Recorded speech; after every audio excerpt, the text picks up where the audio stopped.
Rohit, client की report submit करा देना। सर वो एक्चुअली इसमें थोड़ा टाइम लगेगा अभी। टाइम लगेगा?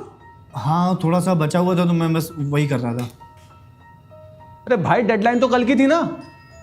पर तुमने ही तो बोला था 6 बजे दे दोगे आज। पे रात के 10 बज रहे हैं, 4 घंटे में ऑलरेडी डिले है। अभी कह रहे हो टाइम लगेगा? सर वो थोड़ी तबीयत खराब हो गई थी मेरी। मेरे को एक्सक्यूजेस मत दो यार, एक्सक्यूजेस मत दो। तेरे चक्कर में कंपनी की रेपुटेशन खराब नहीं कर सकता मैं। करके दे मेरे को, 15 मिनट में करके दे। और अगर नहीं करा ना तो कल से आने की जरूरत नहीं है, समझा? 15 मिनट में।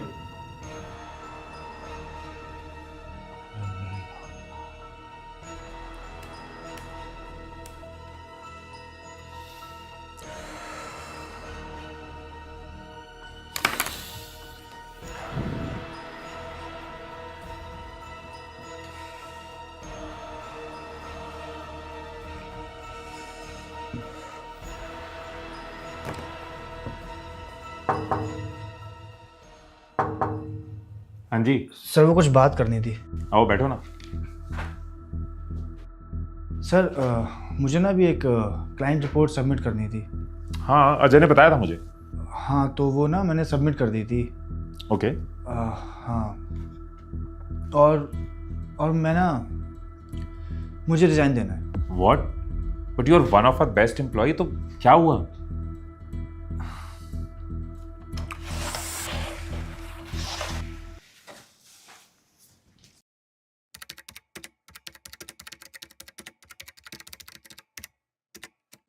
मार्च 2024 कोची की एक 26 साल की लड़की अपनी स्टडीज के बाद फाइनली पुणे की एक बड़ी एमएनसी में अपनी ड्रीम जॉब अचीव करती है। एज अ चार्टर्ड अकाउंटेंट ये उसका पहला दिन था, तो वो इस पहले दिन से ही कंपनी के लिए पूरी डेडिकेशन और मन से काम करना शुरू कर देती है। लेकिन इसके जस्ट 4 महीने बाद 20 जुलाई को एक न्यूज आती है। Family of a 26-year-old employee who died in Pune. Anna Sebastian. The death of this young professional. बहुत काम के दबाव के कारण हुई। ये कहानी सिर्फ एना की नहीं, बल्कि 74% वर्किंग एम्प्लॉइज की है।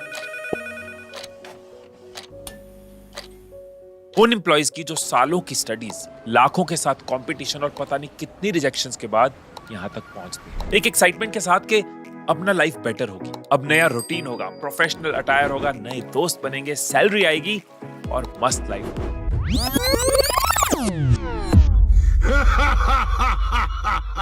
Wake up to reality.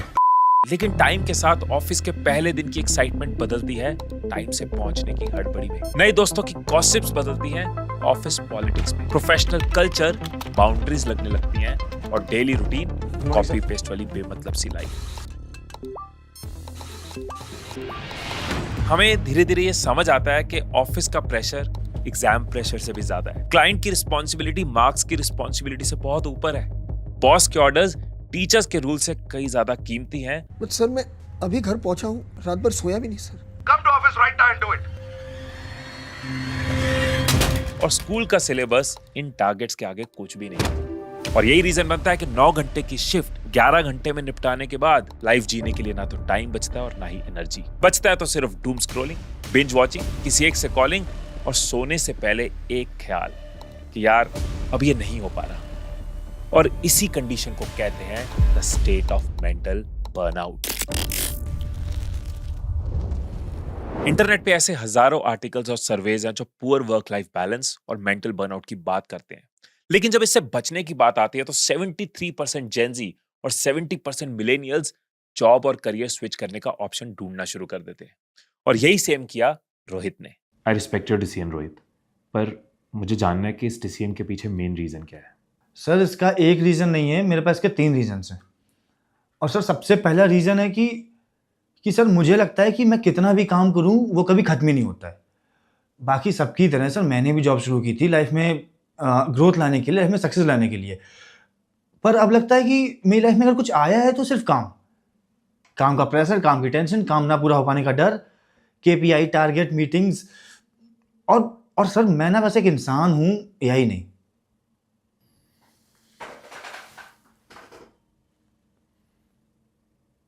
1980s के टाइम पे एक स्टॉक ब्रोकर हुआ करते थे कामेश शोजी। सिर्फ 26 साल की एज में उन्होंने अपना काम शुरू किया बिल्कुल स्क्रैच से और दिन रात एक कर दिया। वो हर हफ्ते 90 घंटे काम करते। 90 घंटे मतलब रोज 13-14 घंटे और वो भी 7 दिन। अब इस हार्डवर्क का बेशक उन्हें फायदा मिला, उन्होंने अवार्ड्स जीते, लोगों के लिए वो इंस्पिरेशन बने, इवन हर जगह उनको एक पहचान मिली। लेकिन एक दिन उनकी सडन डेथ हो।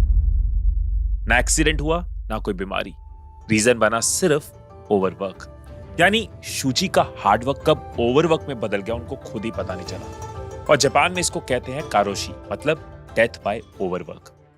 ऐसी कई रिसर्चेज हैं जो ये डायरेक्टली बताती हैं कि ब्रेन का ज्यादा स्ट्रेस डायरेक्टली हार्ट को डैमेज करता है। इवन क्रॉनिक स्ट्रेस से ब्रेन का हिपोकैम्पस जो कि लर्निंग और मेमोरी कंट्रोल करता है वो भी फिजिकली श्रिंक होता चला जाता है। लेकिन जापान को छोड़कर अगर कुछ देर के लिए हम अपनी कंट्री की तरफ आ जाएं तो यहाँ की हालत और भी खराब है।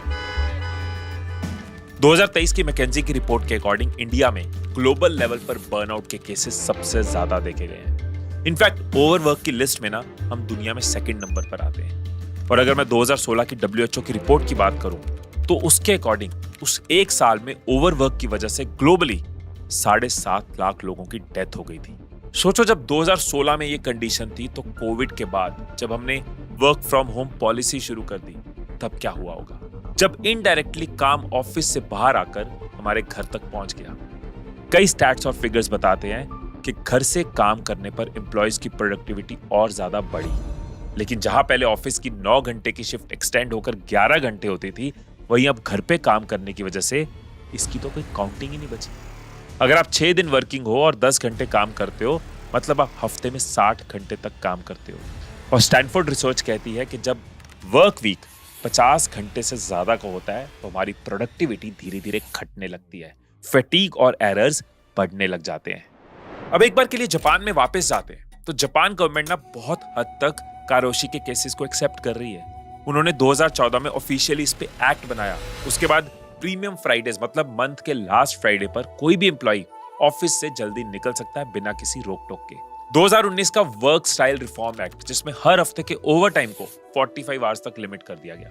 इवन रेस्ट इंटरवल्स भी इंट्रोड्यूस करेंगे जिसके अकॉर्डिंग एम्प्लॉयज काम के बीच में रेस्ट कर सकते हैं बॉडी और ब्रेन को रिलैक्स करने के लिए। पर सरप्राइजिंगली हमारे यहाँ बर्नआउट सिर्फ लोगों की जुबान और कंटेंट तक लिमिटेड है। इसको लेकर आज तक कोई भी ऑफिशियल स्टेप तो दूर ऑफिशियल बात तक नहीं छिड़ी। लेकिन अब सोचने वाली बात है कि 12-15 घंटे तो काम actors, entrepreneurs, businessman, professionals, politicians, artist ये भी करते हैं, तो वो कैसे बर्नआउट या वर्कलोड फील नहीं करते? इसका जवाब मुझे खुद मिला रोहित के ही अगले सवाल में। सर मेरा सेकंड रीज़न ये है कि सर चलो कंपनी के लिए मैं थोड़ा ओवर टाइम कर भी दूं, अपना एक्स्ट्रा टाइम दे भी दूं, पर उसके चक्कर में मेरी पर्सनल लाइफ में टाइम ही ना बचे तो सर मुझे ऐसा लगता है कि मेरी कोई पर्सनल आइडेंटिटी नहीं बची। पर काम से पहचान मिलना तो सही है ना? नो डाउट सर, काम से पहचान मिलना सही है, काम से पहचान मिलना अच्छा होता है, बट अगर सिर्फ लाइफ में काम ही रह जाए तो काम के सिवा लाइफ में कुछ बचे ही ना तो।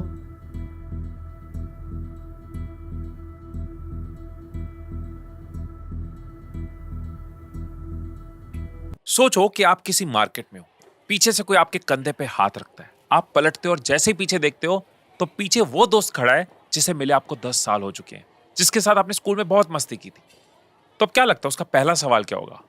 पहला सवाल, और सुना क्या कर रहा है आजकल? पर सरप्राइजिंग बात यह है कि इसका जवाब 90% लोग जॉब या वर्क से रिलेटेड देते हैं। रीजन, काम से ही हम सबकी पहचान है। हम बचपन में स्कूल में क्या सुनते थे? बेटा पापा क्या करते हैं? बड़े होते ही जब बाहर निकले तो सोसाइटी ने सेम सवाल किया कि बेटा क्या चल रहा है आजकल? जब शादी तय हो रही थी तो लड़का कहाँ जॉब करता है जी, ये लड़की क्या करती है जी। इवन उसके बाद भी जब अपना घर ले लो तो लोग पूछते हैं कि भाई लगता है काम बहुत बढ़िया चल रहा है। इनफैक्ट अपनी हिस्ट्री की बात करें तो आज से हजारों साल पहले वैदिक पीरियड में एक वर्ना सिस्टम बनाया गया था जिसमें सभी इंसानों को उनके अलग अलग कामों के हिसाब से 4 हिस्सों में बांटा गया था, ब्राह्मण्स, क्षत्रियस, वैश्यस और शूद्रास। सोचने वाली बात यह है कि जब जितना अच्छा काम होता है उतना अच्छा पैसा मिलता है, और जितना अच्छा पैसा मिलता है उतनी ज्यादा इज्जत मिलती है। ऐसे में काम से नाम मिलने पे खराबी क्या है? तो प्रॉब्लम ये नहीं है कि दूसरों के सामने आपको काम से पहचान मिली है। प्रॉब्लम पता क्या है? कि आपकी पर्सनल लाइफ में भी काम ही आपकी पहचान बनता जा रहा है। हाँ बोलो, नीचे देखो, खुश हो जाओ, रोने लगो। मतलब crisis of work life balance. India की 5 स्टेट्स के एक सर्वे में ये सामने आया कि आधे से ज्यादा वर्किंग एम्प्लॉइज खराब वर्क लाइफ बैलेंस की वजह से बर्नआउट फील करते हैं, और उसी जगह जो लोग एक healthy work life balance maintain कर पाते हैं वो अपने काम में ओवरऑल 21% ज्यादा प्रोडक्टिव रहते हैं। पर यहाँ खराब वर्क लाइफ बैलेंस का मतलब सिर्फ ये नहीं है कि आपकी लाइफ में वर्क का प्रोपोर्शन ज्यादा है और लाइफ जीने का कम। इसका मतलब ये भी है कि जितना टाइम भी आप पर्सनल लाइफ में होते हो उतनी देर भी आपका जो दिमाग है वो ऑफिस का काम, डेडलाइंस और आने वाले दिन के टारगेट्स में लगा रहता है। इस सब का असर आपके सिर्फ दिमाग पे नहीं पड़ता बल्कि ओवरऑल बायोलॉजी पे पड़ता है, क्योंकि हमारा ब्रेन यूजुअली ना स्ट्रेस आने पर एक साइकिल में वर्क करता है। Stress, recovery, growth. हम स्ट्रेस लेते हैं, बॉडी को उसको हैंडल करने के लिए रिकवरी करनी पड़ती है, मतलब अच्छी नींद, अच्छी डाइट, बेटर बॉडी फंक्शनिंग या फिर रिलैक्स कर लिया, और वही हमें फर्दर स्ट्रेस्ड मूवमेंट्स के लिए और स्ट्रांग बनाता है, मतलब ग्रोथ। अब इस जगह जब वर्क लाइफ बैलेंस हिलता है ना तो आपकी रिकवरी स्टेज भी हिल जाती है, और यहां शुरू होती है रियल प्रॉब्लम्स। कॉर्टिसोल लेवल्स यानी कि स्ट्रेस हार्मोन्स बैलेंस ना हो पाने की वजह से आपके ब्रेन का इमोशनल सेंटर हिल जाता है, मतलब आप छोटी छोटी बातों पे इरिटेटेड फील करते हो, एंग्शियस फील करते हो, आपको गुस्सा आता है। जब नींद पूरी नहीं होती तो आप पूरा दिन थकावट फील करते हो, ओवरथिंकिंग करते हो, और वहीं आपकी खराब डाइट आपके मेटाबॉलिज्म को, आपकी इम्यूनिटी और ओवरऑल एनर्जी को बिगाड़ती चले जाती है। इस सबसे ओवरकम करने के लिए आपकी बॉडी आपको साइन भी देती है। कभी हेडेक हो रही है, कभी एग्जॉस्टेड फीलिंग आ रही है, आंखों में दर्द हो रही है, डार्क सर्कल बन रहे हैं, खराब मूड। ये सब क्या है? ये सिग्नल्स होते हैं जो इनडायरेक्टली ये कह रहे होते हैं स्लो डाउन। पर यहीं आती है मेन प्रॉब्लम कि सब कुछ जानते हुए और सब कुछ समझते हुए भी चाहकर भी हम इससे बाहर नहीं आ पाते, और उसका मेन रीजन होता है कल्चर। कल्चर? ऑफिस कल्चर कैसे बर्नआउट का रीजन हो सकता है? नहीं सर, जब तक ये ऑफिस कल्चर रहता है ना तब तक कोई दिक्कत नहीं होती। दिक्कत तब होती है जब ये टॉक्सिक कल्चर बन जाता है।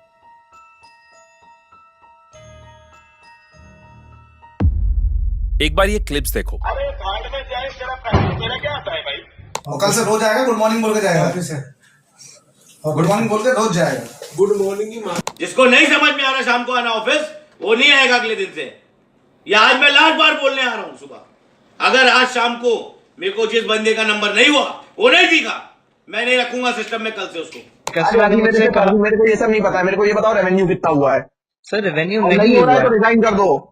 सर रिजाइन कहाँ से आ जाता है सर? बात रिजाइन यहीं से आ जाता है। नहीं हो रहा है तो मत करो काम। 2 हफ्ते से 0 में बैठे हुए हो यार। ये सारी क्लिप्स शायद सिर्फ 1% होगा उस टॉक्सिक कल्चर का जो इन कई बड़ी बड़ी क्लासिक बिल्डिंग्स के अंदर एग्जिस्ट करता है। एमआईटी स्लोन के एक सर्वे में ये सामने आया कि किसी भी तरह के एम्प्लॉय रेजिग्नेशन में टॉक्सिक वर्क कल्चर 10 गुना ज्यादा रीजन है एज कंपेयर टू सैलरी या कोई भी और रीजन। यानी एक पल के लिए लोग कम सैलरी, खराब फैसिलिटी या लॉन्ग डिस्टेंस ट्रेवल करते हुए भी जॉब कर सकते हैं, पर टॉक्सिक वर्क एनवायरनमेंट झेलते हुए जॉब करना इम्पॉसिबल है। इसका एक एग्जांपल तो खुद इंडिया में 2022 की बिगेस्ट एडटेक कंपनी बायजू से मिलता है, जहां के एम्प्लॉइज ने खुद क्लेम किया था कि उन्हें 12-12 घंटे की शिफ्ट कराई जाती है, वो भी हफ्ते के 6 दिन और कभी-कभी तो संडे को भी। और अगर टारगेट मिस हो गए तो लंच ब्रेक, ऑफिस से बाहर जाने की परमिशन भी नहीं मिलती। इनफैक्ट अभी लास्ट ईयर ही यूपी के झांसी का एक केस बहुत वायरल हो रहा था, जहां बजाज फाइनेंस में एरिया मैनेजर का काम करने वाले तरुण सक्सेना ने 45 दिन तक बिना नींद के, बिना ढंग से खाए पिए काम करने के बाद भी अपने घर में सुसाइड कर ली। उन्होंने अपने पीछे एक सुसाइड नोट छोड़ा जिसमें लिखा था कि सैलरी ना देने और जॉब से निकालने की धमकी दे रहे हैं और बुरी तरह ह्यूमिलेट तक कर रहे हैं। मैं अपने फ्यूचर को लेकर बहुत डरा हुआ हूं और अब मैंने अपने सोचने की क्षमता भी खो दी है।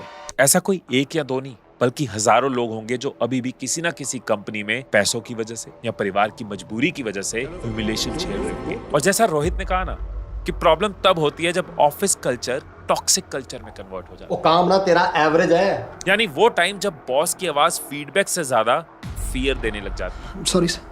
जब टारगेट्स घर, हालात और खुद के बुखार से भी ज्यादा इंपॉर्टेंट बना दिए जाते हैं। रात भर सोया भी नहीं सर। जब सीनियर्स और जूनियर्स का रिश्ता मालिक और गुलाम जैसा लगने लग जाता है। नुकसान समझता है, नुकसान। और जब एक गलती पूरे महीने भर की मेहनत पर भारी पड़ जाती है। Lack of respect, lack of appreciation, office politics, overload work, poor work life balance, rules के नाम पर डोमिनेशन और अनएथिकल बिहेवियर, ये सब मिलकर बनाता है एम्प्लॉयज विद मेंटल बर्नआउट्स, जो लिटरली इतना स्ट्रेसिंग होता है कि कुछ लोग तो मजबूरी में जॉब छोड़ देते हैं और कुछ दुनिया। और सर मुझ में ना इतनी हिम्मत नहीं है कि मैं करियर के लिए दुनिया छोड़ दूँ, और ना सर मुझ में, मेरे से किसी एम्प्लॉय में इतनी हिम्मत नहीं है कि वो अकेला सारे ऑफिस के कलीग से लड़के ऑफिस पॉलिटिक्स बदलवा दे, या फिर ऑर्गेनाइजेशन से लड़के उसके रूल चेंज करा दे, या फिर पूरी गवर्नमेंट से लड़के वर्क कल्चर ही बदलवा दे। सर ऐसी सिचुएशन में मेरे या मेरे से किसी भी एम्प्लॉय के पास बस एक ही ऑप्शन बचता है, रेजिग्नेशन। अच्छा, अगर मैं आपसे पूछूं, इस सब से बचने का कोई सोल्यूशन नहीं है? सॉल्यूशन? हाँ सर, सॉल्यूशन तो है, पर उसके लिए जो स्टेप लेने होते हैं वो ना तो मैं ले पाया, ना मेरे जैसा कोई भी एम्प्लॉय ले पाता है। मतलब सर, वो काम करना जो काम जैसा ना लगे। कई साल पहले इलॉन मस्क ने ट्वीट किया था, nobody ever change the world on 40 hours a week. Even इसके नीचे उन्होंने खुद ही कमेंट कर दिया, if you love what you do it doesn't feel like work. क्योंकि सोचो कि हो सकता है कि लियोनार्डो डा विंची मोनालिसा बनाते बनाते एग्जॉस्ट हो गए होंगे, या कोई इंजीनियर जिसे बस मशीनों से खेलना पसंद है वो कभी अपने काम की शिकायत करेगा, या आप खुद भी कभी क्रिकेट खेलते हुए थकने पर कहते थे कि यार अब दोबारा नहीं खेलूंगा, बहुत एग्जॉस्ट हो जाता हूँ। इवन ये वर्ड्स भी उस इंसान के हैं जो शायद हार्डवर्क और ओवरवर्क की लिस्ट में सबसे टॉप पर हो। मतलब ओवरऑल हमें काम करने में कभी दिक्कत या थकावट नहीं हो सकती जब तक वो काम हमारे मन का होता है। अब किसी के लिए वो बिजनेस हो सकता है, किसी के लिए कोई स्किल वर्क हो सकता है जैसे सिंगिंग, डांसिंग या एक्टिंग, किसी को सिर्फ स्टेबल जॉब ही पसंद हो सकती है, तो किसी को एक्साइटिंग ट्रैवलिंग का काम। बर्नआउट सिर्फ ऑफिस कल्चर का टर्म नहीं है, बल्कि वो इफेक्ट है जो किसी को भी उसके मन का काम ना करने की वजह से होता है। बट दिक्कत यह है कि खेलने से लेकर खिलौने तक, कुछ खाने से लेकर कहीं घूमने जाने तक हम हर चीज अपने मन और इंटरेस्ट के अकॉर्डिंग ही करते हैं, सिवाय काम। 83% लोगों ने एक सर्वे में कहा है कि अगर उनको मौका मिले ना तो वो पैसे से ज्यादा अपने पैशन पर ध्यान दें। रोहित, आज से 13 साल पहले ना मैं तुम्हारी वाली सिचुएशन में था। एक डिसेंट कंपनी में जॉब चल रही थी, लॉग इन लॉग आउट था, 9 घंटे की शिफ्ट थी, पर पैसे अच्छे मिल जाते थे, प्रमोशन भी मिल रही थी।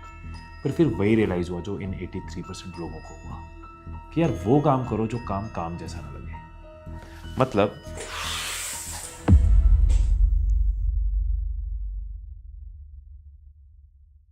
तुम्हारे बर्नआउट के 3 रीजंस की तरह ना मैं तुम्हें 3 ऐसे स्टेप्स बताता हूं जो तुम्हें क्या किसी को भी बर्नआउट के साइकिल से बाहर निकाल सकते हैं। पहला है लुकिंग फॉर द रूट्स। सोचो तुम एक बड़ा सा घर लेते हो और उस घर के बाहर ना एक बड़ा सा गार्डन है। तुमने सोचा कि मुझे इसमें पेड़ लगाना है। अब तुम बीज लेके डाल दोगे, तुमने पानी देना शुरू कर दिया, अब वो रूट्स बननी शुरू हो गई, धीरे धीरे पौधा बना। अब जब पौधा पेड़ बन रहा है तब तुमने सोचा कि मैं ना अब जो पानी है वो जड़ों को देने की जगह अब मैं पत्तों को या टहनियों को दूंगा। तो क्या वो पौधा पेड़ बनेगा? नहीं। यही सेम तो होता है हमारी लाइफ की जर्नी में। बचपन में ना हम सबके अंदर अलग अलग सीड्स होते हैं, मतलब हमारे इंटरेस्ट। इसलिए बचपन में जब भी कोई पूछता है ना कि बड़े होकर क्या बनना है, हम बहुत अतरंगी से जवाब देते हैं, astronaut, singer, pilot, writer. Problem यही थी कि टाइम के साथ साथ हम अपने उन रूट्स की जगह सामने दिख रही टहनियां या फिर जो ऑप्शंस हमारे सामने हैं हम उन पे ध्यान ज्यादा देने लग जाते हैं। तो फिर अब आज क्या कर सकते हैं जब रूट्स को छोड़ने की वजह से आपका प्लांट पूरी तरह मुरझा चुका है, यानी जब आप अपने करियर में इतने आगे जा चुके हो? तो बॉटनी में एक टर्म है प्लांट रिवाइवल, यानी अगर रूट्स में जान बची हो ना तो उन्हें दोबारा पानी देकर दोबारा प्लांट ग्रो किया जा सकता है। यही सेम कहना है रॉबर्ट ग्रीन का उनकी बुक मास्टरी में कि पहला जो स्टेप है ना वो है बचपन में झांकना, ये देखना कि वो कौन सी चीजें थी जिनको करना आपके लिए काम नहीं बल्कि मजा होता था, इनोवेशन और क्रिएशन जैसा होता था। लेकिन जब आप ऐसे पीछे जाकर सोचने की कोशिश करोगे ना तो मुश्किल से आपको 1 या 2 चीजें नजर आएंगी, क्योंकि हम अपने पास्ट में रिफ्लेक्ट करते ही नहीं। तो राइट तरीका क्या है? एक पेपर लो और शांति से ना अपनी पूरी लाइफ को रिवाइंड करो। बचपन से आगे बढ़ो, क्लास पे क्लास आगे बढ़ो, देखो घर पे बोर होते हुए क्या हो रहा है, देखो लोगों को मिलते हुए क्या हो रहा है, वो कौन सी चीजें हैं जो आपको पसंद थी, जिनमें आपका इंटरेस्ट था। ड्राइंग, क्रिकेट, चीजों को खोलकर चेक करना, कुछ लिखना, लोगों को हंसाते रहना, सबके सामने क्या करके दिखाते थे आप। इससे क्या होगा? इससे होगा पहला स्टेप, आपको आपकी नेचुरल इंक्लिनेशन समझ आएगी, आपके नेचुरल इंटरेस्ट समझ आएंगे। अब दूसरा स्टेप है finding the present pulse. Present pulse मतलब वो एक इनर वॉइस जो तुम्हारे दिमाग के अंदर हर रात या हर वीकेंड आती है, लेकिन उसके दब जाने की वजह से ना तुम्हें अपने काम में कमी फील होती है, एक अनसेटिस्फेक्शन फील होती है, एक बर्डन सा फील होता है। तो वो कैसे मिलेगी? 70s के अराउंड कोरिया में एक पॉपुलर इंसान था किम उंग योंग, वो जो अपने बचपन से ही बाकी नॉर्मल बच्चों से बहुत ज्यादा होशियार था, जिसने 7 साल की एज तक नासा में रिसर्चर और 15 की एज तक PhD तक कर ली थी। लोगों को लगता था ये आइंस्टाइन और न्यूटन जैसे बड़ी बड़ी इन्वेंशंस करेगा, लेकिन एक टाइम के बाद किम ने एक डिसीजन लिया। वो सब कुछ छोड़कर वापस अपनी कंट्री लौट गया। थोड़ी और स्टडी करने के बाद एक नॉर्मल जॉब शुरू कर दी। इसके पीछे उनका मेन रीजन था सेल्फ सेटिस्फैक्शन। उन्होंने वो चूज किया जो लोगों की एक्सपेक्टेशन और सोसाइटी के रूल्स के अकॉर्डिंग नहीं, बल्कि उनकी हैप्पीनेस के अकॉर्डिंग सही था। और यही है हमारा सेकंड स्टेप, अपनी पल्स पहचानना, वो जिसे करते हुए आज आप खुश रह सकते हो। अब इसको जानने का क्या तरीका है? तो उसी पेपर पर एक और कॉलम बनाओ और सोच के देखो कि तुम्हारी आज की आवाज क्या है। क्या है जो तुम सोचते हो? तुम्हारी कॉलिंग क्या है? काश मैं ये जॉब कर रहा होता, काश मैं ये काम कर रहा होता, काश मैं इस फील्ड में होता, काश मेरा जो दिन है ना वो इस तरह के काम में बीतता। क्या है जो इस वक्त तुम्हारे अंदर की आवाज है? ये है तुम्हारी पल्स, तुम्हारी कॉलिंग। मतलब यहाँ पे ना तुम्हें कोई बड़ा स्टेप नहीं लेना, बल्कि बस अपने अंदर झांक के ना अपनी इनर वॉइस को सुनना है। पर सर, अगर मैं अपने इनर इंटरेस्ट को सुन भी लेता हूँ, जान भी लेता हूँ, और ये सब छोड़ के फिर मेरे लिए दूसरा काम करना कैसे पॉसिबल होगा? और अगर क्या हुआ अगर मैं वहाँ सक्सेस ना हो पाया तो? मतलब ना मैं यहाँ करूँगा ना मैं वहाँ का। बस यही वो डर है जो लोगों को बांधे रखता है, और यही वो इकलौता स्टेप है जो मैक्सिमम लोग नहीं ले पाते। क्या है वो स्लाइड शिफ्ट जो आज हम ले सकते हैं, जो हमारी कॉलिंग से जुड़ा है, जो उस रास्ते में हमें लेके जाता है? बहुत बार क्या होता है ना, हम सोचते हैं कि हमें ये करना है, ये पसंद है, और वो एक बड़ा डिसीजन होता है, वो बड़ा रिस्क हम ले नहीं पाते, लेकिन स्लाइड शिफ्ट हम सोचते नहीं। यहाँ पे ना मैं आपको एग्जांपल देता हूँ। मेरे एक बिजनेस में पार्टनर है अक्षत, उनकी एग्जांपल देता हूँ। तो अक्षत एक अकाउंटिंग की जॉब कर रहे थे। जब उन्होंने देखा कि बचपन से जो मेरा इंटरेस्ट है वो ऐसी चीजों में रहा है जहाँ पे मेरी आवाज इन्वॉल्व है, जहाँ पे मैं लोगों के आगे खड़ा हूँ, लोगों को गाइड कर रहा हूँ। फिर उन्होंने देखा कि मेरी प्रेजेंट कॉलिंग क्या है। उनका इंटरेस्ट आया कोचिंग में, लोगों को सिखाने में। अभी वो अकाउंट्स की जॉब कर रहे हैं, लेकिन कॉलिंग कोचिंग है। अब अगर वो सीधा कोच बनते एक जॉब छोड़ के, तो बहुत कुछ रिस्क पे था, फैमिली रिस्क पे थी, अर्निंग रिस्क पे थी, स्टेबिलिटी रिस्क पर थी। तो उन्होंने क्या किया, कुछ टाइम निकालकर कोचेस की वीडियोस देखनी शुरू करी, कंटेंट कंज्यूम करना शुरू किया, कोचिंग को समझना शुरू किया। इस दौरान उन्होंने वहां जॉब्स अप्लाई करी जो कोचिंग इंडस्ट्री में है, कोचेस के साथ है। इसी दौरान उन्होंने मेरे पास भी जॉब अप्लाई करी। मैं उनसे मिला, मुझे उनका लर्निंग एटीट्यूड, उनकी इंक्लिनेशन अच्छी लगी। उन्होंने मुझे ज्वाइन किया एज एन असिस्टेंट। शुरू में मेरी कॉल्स हैंडल कर रहे थे, ईमेल्स हैंडल कर रहे थे। धीरे धीरे सिस्टम्स को हैंडल करना शुरू किया, टीम को हैंडल करना शुरू किया, बिजनेस को हैंडल करना शुरू किया, और फिर मेरे साथ एज अ कोच दूसरों को कोचिंग देना शुरू किया। आज हमारी कंटेंट क्रिएशन कोचिंग एकेडमी में वो कई सारे कंटेंट क्रिएटर्स को कोच करते हैं और अपना वो सपना, कोच का सपना जी रहे हैं। जब आप स्लाइड शिफ्ट लेते हो ना, तो पहले आप उस इंडस्ट्री में पहुंच जाते हो जो आपकी कॉलिंग से जुड़ी है। आप अपने काम को एंजॉय करना शुरू कर देते हो, आप उस एनवायरनमेंट में पहुंच जाते हो, आप सीखना शुरू कर देते हो, आपको मजा आना शुरू हो जाता है, और वहीं पे आपको समझ आता है कौन सा टर्न लेना है, कौन सा ट्विस्ट लेना है, सो दैट आप अपने रास्ते पे चलते जाओ। मान लो आपका जो ड्रीम काम है वो आप नहीं भी कर रहे, लेकिन आप उसके अराउंड कुछ कर रहे होते हो ना, तो आप सेटिस्फाइड फील करते हो, आपको काम करने में मजा आता है। Harsha Bogle engineering pass out, IIM से MBA करी, एक एड एजेंसी में जॉब कर रहे थे। अब IIM से MBA करने के बाद कौन रिस्क लेता है क्रिकेटिंग में जाने का? अब वो क्रिकेट तो नहीं खेल सकते, लेकिन शौक क्रिकेट का है, तो कमेंट्री ट्राई करी। पहली कमेंट्री जो करी उन्होंने फ्री करी, उनको पैसे भी नहीं मिले, पर सुकून की कमाई हुई, खुशी की कमाई हुई। बट करते करते आज एक वेल पेड कमेंटेटर है, वेल पेड ऑथर है, कई बुक्स लिखी हैं। वो एज अ क्रिकेटर क्रिकेट नहीं खेल रहे, लेकिन क्रिकेट की दुनिया को जी रहे हैं। अनुराग कश्यप एक्टर बनना चाहते थे, नहीं बने, लेकिन उन्होंने हिम्मत करी, मुंबई आए, आके स्क्रिप्ट्स लिखी, राइटिंग शुरू करी, राइटिंग से डायरेक्शन का इंटरेस्ट आया, असिस्टेंट डायरेक्टर बने, डायरेक्टर बने, उस इंडस्ट्री को तो जी रहे हैं और आज एक अच्छी पोजीशन पे है। AI में कुछ करना चाहते हो तो आज सिर्फ इतना ही रिस्क ले लो कि AI के रिलेटेड किसी कंपनी में चले जाओ। कंटेंट क्रिएशन में इंटरेस्ट है, लेकिन आज रियल एस्टेट में सेल्स कर रहे हो, तो समझो ना कि डिजिटली सेल कैसे की जा सकती है, कंटेंट से प्रॉपर्टी कैसे बेची जा सकती है। अपनी कंपनी में बात करो कि सेल्स कंटेंट बना के करते हैं, अगर वो नहीं मानते तो दूसरी कंपनी में करो कि मेरे को रियल एस्टेट की सेल्स आती है, मैं आपके लिए कंटेंट बना सकता हूँ या बना सकती हूँ। आप जॉब भी कर रहे हो, आपकी इनकम भी नहीं हिली, पर आप सीख भी रहे हो, सीखने के आपको पैसे मिल रहे हैं, एक्सपेरिमेंट करने के आपको पैसे मिल रहे हैं, एंड आपको समझ आता जाता है अब नेक्स्ट टर्न कब लेना है, कौन सा लेना है। सो वेट करते रहना कि ऑर्गेनाइजेशंस अपना कल्चर बदले, सरकार कुछ करे, उससे अच्छा है कि हम अपनी इंक्लिनेशंस को समझे, अपनी कॉलिंग को समझे, और देखें आज उस तरफ क्या छोटे छोटे शिफ्ट ले सकते हैं। आज कुछ नहीं कर सकते तो 1 घंटा रोज निकाल के उसके बारे में पढ़ सकते हैं, वीकेंड पे कुछ उसके बारे में सीख सकते हैं, और जैसे ही मौका मिले ट्विस्ट एंड टर्न लेते लेते लेते अपनी लाइफ को और सेटिस्फाइंग बना सकते हैं। यानी मेरे लिए अभी जॉब छोड़ना इतना ज़रूरी नहीं है। मैं चाहूँ तो जॉब के साथ भी अपने पैशन पे वर्क कर सकता हूँ। बिल्कुल, और ऐसे कई लोग हैं जिन्होंने अपने पैशन के लिए रिस्क लेकर अच्छे भले करियर में से क्विक ड्रॉप लिया है। तो फिर मैं क्या करूं? कुछ भी, दोनों रास्ते सही हैं, कोई भी रास्ता गलत नहीं है। ये सिर्फ तुम्हारी और आपकी सिचुएशंस पे डिपेंड करता है। ज़रूरी है तो ये डिसाइड करना कि आपको सिर्फ काम करना है या मुस्कुराते हुए काम करना है।